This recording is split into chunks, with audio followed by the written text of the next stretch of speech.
तर विधानसभा निवडणुकीच्या निकालानंतर राज्यात कुणाची सत्ता येणार यावरून अनेक दावे प्रतिदावे केले जात आहेत। अशातच आता मराठा आंदोलक मनोज जरांगे यांनी देखील मराठा आंदोलनाची पुढची दिशा आखली आहे। सरकार स्थापन झाल्यानंतर मराठा समाज सामूहिक आमरण उपोषण करणार असा इशारा जरांगेंनी दिलाय।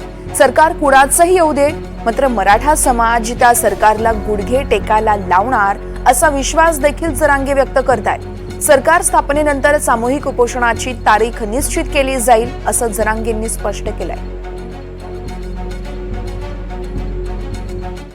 सामूहिक आमरण उपोषण राज्यातले घराघरातले मराठी अंतरवालीत येणार, सामूहिक आमरण उपोषण होणार। देशात असं ऐतिहासिक इतकं मोठं आमरण उपोषण झालं नसत, इतकं मोठं आमरण उपोषण अंतरवालीत होणार आहे आणि कुठल्याही गावात आमरण उपोषणाला कोणीही बसणार नाही।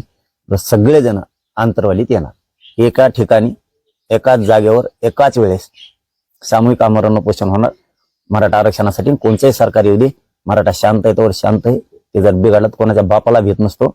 सरकार फिरकार त्याच्या पुढे काही नाही। एकदा मराठे बसले की सरकार कोणाचं येऊ दे, गुडघ्यावर टेकविलं सरकार म्हणून समजा।